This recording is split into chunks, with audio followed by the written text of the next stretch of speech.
Some surprising news today from the federal Liberal government. Prime Minister Trudeau has said that he'll introduce a carbon tax and force it on all the provinces unless they introduce a carbon price of their own. Now, that wasn't a really big surprise, but it's the size of the carbon price that he's talking about forcing on the provinces. $50 a tonne by 2022. Now, the Alberta government is introducing a carbon tax of $20 a tonne next year, increasing it to $30 a tonne in 2018, but that's still far below the $50 a tonne that Trudeau wants to see from all the provinces.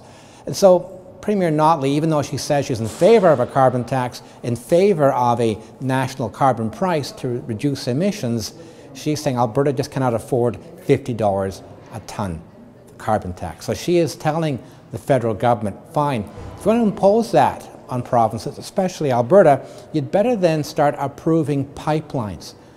If Alberta can get more pipelines to get more bitumen to Tidewater and overseas, that means more money for Alberta, more money for the Canadian economy.